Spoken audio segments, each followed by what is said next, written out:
Morning student. आइए राम लक्ष्मण परशुराम संवाद का 5वां काव्य हम लोग पढ़ते हैं। देखिए इसमें काव्य है, तुम तो कालू हाँक जनु लावा, बार बार मोहि लागी बुलावा। सुनत लखन के वचन कठोरा, परसु सुधारी धरेउ कर धोरा। अब जनि देह दोसु मोहि लोगु, कटुवादी बालकु बद जोगु। बाल बिलो की बहुत मैं वाचा, अब एहु मन मरनिहार भासाचा। कौशिक कहाँ क्षमऊ अपराधु, बाल दोष गुनु गनहि न साधु। खर कुठार में अकुरिन कोही, आगे अपराधी गुरुद्रोही। उत्तर देत छोड़ बिनु मारे, केवल कौशिक सील तुम्हारे। न तो एहि काटि कुठारि कठोरे, गुरहि उरीन होतु श्रम थोरे। गाधी सुनु क हृदय हसी, मुनिहि हरियरे सूझ। अयमय खाड़ न उखमय, अजहू न बूझ अबूझ। आइए बच्चों, पहले हम कठिन शब्दों के अर्थ को समझ लें, उसके बाद पूरे काव्य के अर्थ को समझने का प्रयास करेंगे।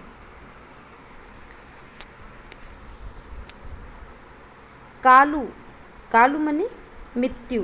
हाँक, हाँक मने जबरदस्ती। लावा, ले रहे हो। मोहि लागी, मेरे लिए। बुलावा, बुलाकर। सुधारी, ठीक करते हुए। धरेउ, धारण किए हुए। कर, हाथ। घोरा, भयंकर। दोषु, दोष। मोहि, मुझे। कटुवादी, कटु वचन बोलने वाला। बद जोगु, मारने योग्य। बिलो को देखकर। एहु, यह। मन निहार, मरने वाला। साचा, सचमुच में। क्षमीय, क्षमा करे। अपराधु, अपराधी दोष। गनहि, गिनते हैं, महत्व देते हैं। साधु, सज्जन। खर, तेज। अकरुण, करुणाहीन।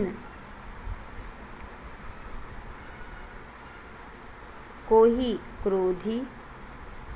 गुरुद्रोही, गुरु से द्रोह करने वाला।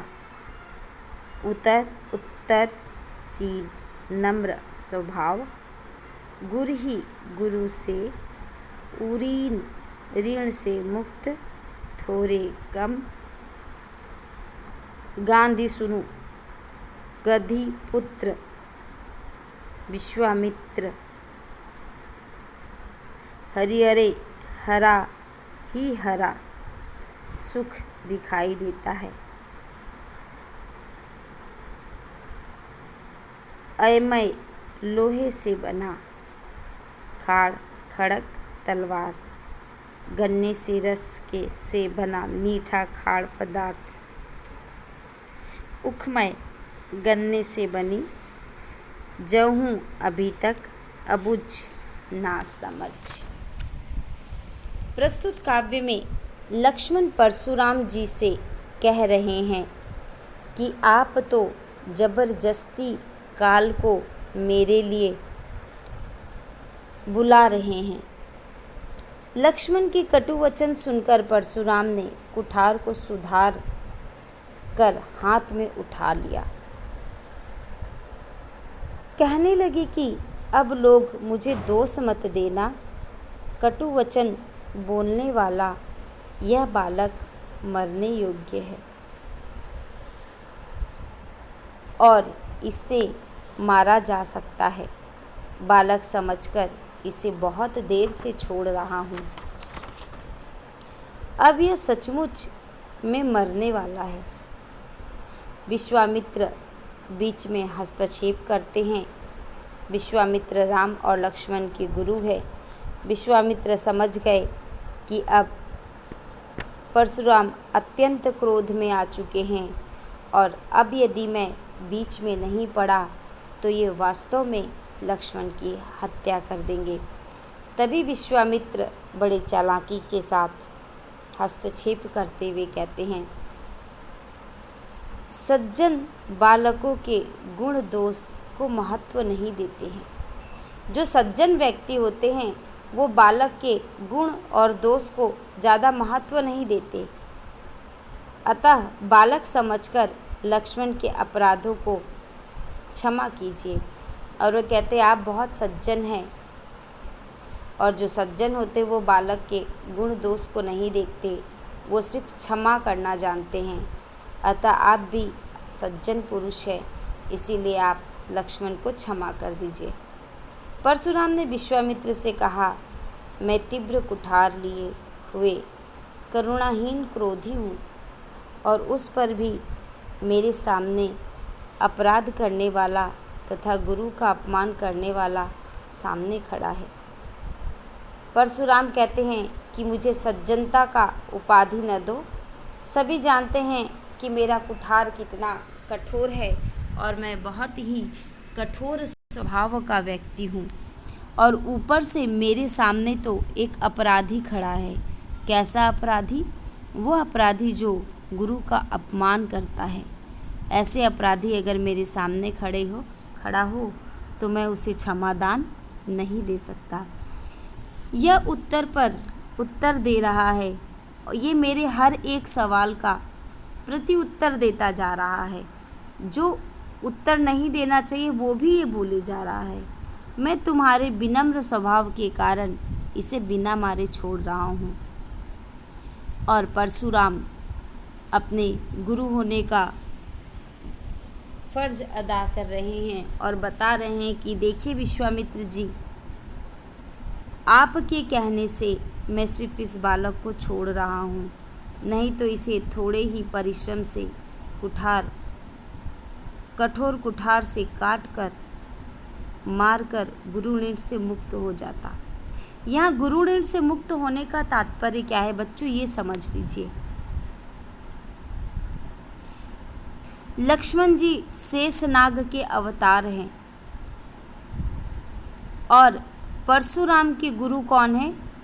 शिव जी हैं। जब उन्होंने अपनी शिक्षा प्राप्त कर ली, किसने? परशुराम जी ने, तो वो अपने गुरु शिव से कहे कि गुरुदेव आप मुझसे गुरु दक्षिणा मांगिए। शिव जी मुस्कुराए और कहे रहने दो। कहे नहीं गुरुदेव, मैं आपको गुरु दक्षिणा अवश्य दूंगा, आप कृपा करके मुझसे गुरु दक्षिणा मांगिए। तब गुरुदेव ने यानी भगवान शिव ने परशुराम से शेषनाग का मस्तक मांगा था, जो परशुराम आज तक नहीं दे पाए थे, तो इसीलिए वो गुरु ऋण से मुक्त नहीं हो पाए। इसी की तरफ संकेत किया जा रहा है कि गुरु ऋण से मुक्त होना, यदि मैं लक्ष्मण का सर काट देता तो आज मैं गुरु ऋण से मुक्त हो जाता, क्योंकि मैं सर काट के सीधा अपने गुरु के चरणों में समर्पित कर देता। और मेरे गुरु ने मुझसे शेषनाग का मस्तक मांगे थे, और लक्ष्मण क्या है? शेषनाग के अवतार हैं, तो आज मैं गुरु ऋण से मुक्त हो जाता। परशुराम के वचन सुन विश्वामित्र जी मन ही मन हंसकर कहने लगे कि मुनि को अब तक अनेक क्षत्रियों को पराजित करने के कारण सबको एक समान समझ रहे हैं। अब विश्वामित्र मन ही मन हंसते हैं। क्यों? क्योंकि विश्वामित्र जानते हैं राम और लक्ष्मण कोई साधारण क्षत्रिय नहीं है। इससे पहले परशुराम ने बहुत सारे क्षत्रियों को मार करके पूरे पृथ्वी को क्षत्रिय विहीन किया है। क्षत्रिय विहीन करना मतलब एक भी क्षत्रिय पृथ्वी पर न बचना। और उन्होंने इस पृथ्वी को कई बार ब्राह्मणों को दान कर दिया। तो विश्वामित्र जी मुस्कुराते इसलिए हैं कि वो जानते हैं कि परशुराम ये बात नहीं समझ पा रहे कि राम और लक्ष्मण कोई आम या साधारण क्षत्रिय नहीं, ये साक्षात पर ब्रह्म परमेश्वर के अवतार है। और इसीलिए ये चाह कर के भी इन दोनों बालकों का कुछ भी नहीं कर सकते। पर वो कहते कुछ नहीं हैं, बस गुरु परंपरा का लाज रखते हैं। अतः वो कहते हैं, श्रावण मास में हुए अंधे व्यक्ति की तरह मुनि को भी हर जगह हरा ही हरा दिख रहा है। जैसे कहावत है ना, सावन का अंधा हर जगह हरियाली ही हरियाली देखता है। यानी सावन महीने में इंसान जब अंधा होने लग जाता है तो अंतिम दृश्य उसकी आंखों में रह जाता है, वास्तविकता से वो दूर हो जाता है। तो वही हाल यहाँ परशुराम जी का है कि वो अभी तक इतने सारे क्षत्रियों को मार चुके हैं कि ये राम और लक्ष्मण को भी एक साधारण क्षत्रिय समझने की भूल कर बैठे हैं।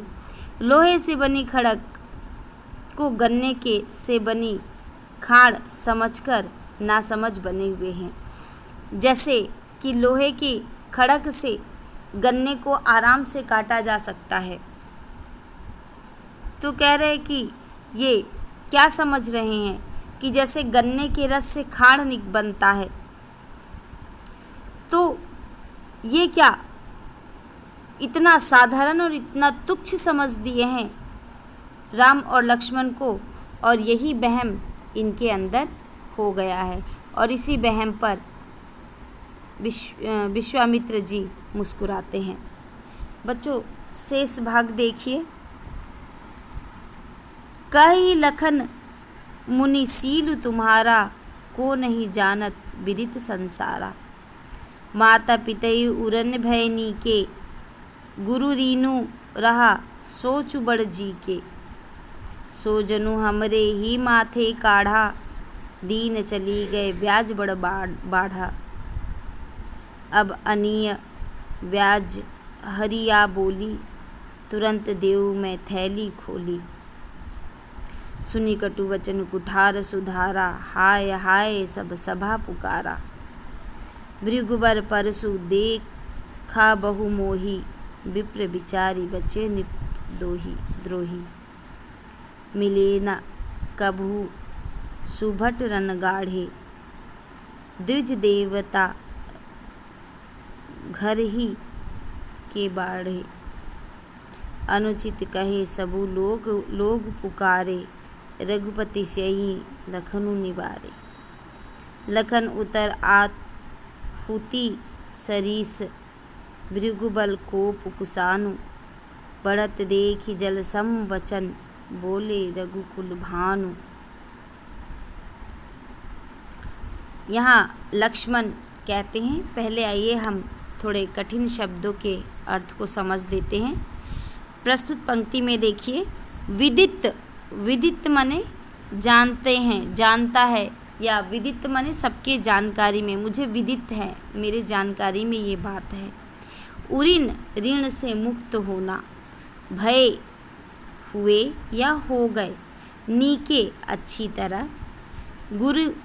गुरु रीनु, गुरु के ऋण से। सोचू, चिंता। जी, मन। काढ़ा, निकालना। ब्याज, सूद। बाढ़ा, बढ़ गया। आनीय, ले जाओ। ब्याज, व्यवहारिया, हिसाब करने वाला। सुधारा, संभाल लिया। भृगुबर, भृगुवंश में श्रेष्ठ परशुराम। विप्र, ब्राह्मण। बचो, बचा रहा हूँ। नृप द्रोही, राजाओं के शत्रु। कबहू, कभी। सुभट, योद्धा। गाढ़े, अच्छे।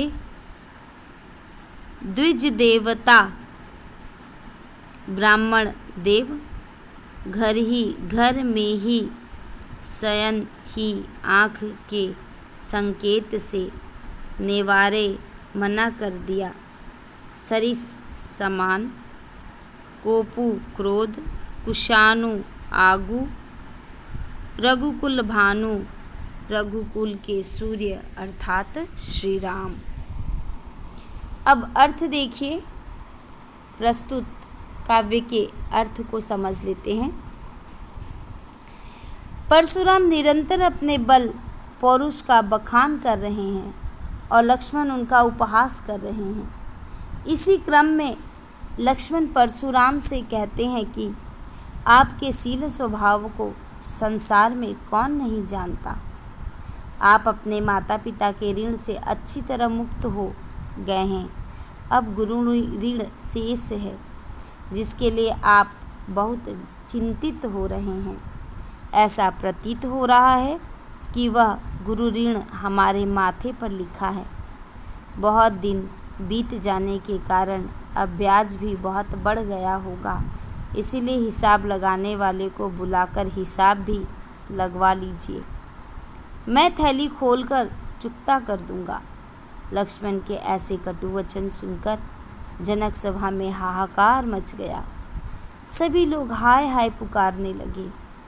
क्रुद्ध लक्ष्मण कहते हैं कि हे मुनिवर, भृगुवंश के श्रेष्ठ, मुझे आप बार बार परशु दिखा रहे हैं और मैं आपको ब्राह्मण समझकर छोड़ रहा हूँ। आज से पहले रण में आपको अच्छे योद्धा नहीं मिले हैं। हे ब्राह्मण देव, आप अपने ही घर में श्रेष्ठ होंगे। लक्ष्मण की अटपटी तीखी बातें सुन सभा में उपस्थित जन कहने लगे कि लक्ष्मण अनुचित बोल रहे हैं। विपरीत स्थिति और लोगों की भावना को समझते हुए तब श्री राम ने लक्ष्मण को आँख से संकेत करके रोक दिया। श्री तुलसीदास जी कहते हैं कि भृगुवंश में श्रेष्ठ परशुराम की क्रोध रूपी आग में लक्ष्मण का वचन आहुति के समान है। आहुति के समान मतलब जब किसी यज्ञशाला में यज्ञ होता है तो उसमें जब हम लोग आहुति का सामान डालते हैं तो उसमें घी डालते हैं तो क्या होता है, अग्नि और प्रज्वलित हो जाता है। उसी तरह परशुराम के क्रोध रूपी अग्नि जल रहा है और उसमें लक्ष्मण का वचन उनके क्रोध को और अधिक प्रज्वलित करने का काम कर रहा है और अधिक भड़काने का काम कर रहे हैं। उनकी क्रोधाग्नि को बढ़ते हुए देखकर उसे शांत करने के उद्देश्य से रघुवंश के सूर्य श्री राम ने जल के समान शीतल वचन कहे। अब देखिए, लक्ष्मण का वचन आहुति का काम कर रहा है, जैसे अग्नि को बढ़ाने का काम कर रहा है। वहीं पे राम धैर्यवान, शीलवान, मर्यादा पुरुषोत्तम हैं और उनके वचनों ने क्या किया कि परशुराम के अंदर भड़कते हुए क्रोध को जैसे जल के छींटों के द्वारा अग्नि को हम शांत कर देते हैं, उसी तरह लक्ष्मण के वचन के शीतल वचनों को सुनकर परशुराम का क्रोध बिल्कुल शांत हो गया। यानी लक्ष्मण का वचन आहुति है तो श्री राम का वचन शीतल जल के समान है। ठीक है बच्चों, धन्यवाद। आप इसके एनसीईआरटी क्वेश्चंस को तैयार कर लीजिएगा। ठीक है, ऑब्जेक्टिव टाइप में बना करके आपको सेंड कर दूंगी। थैंक यू बच्चों।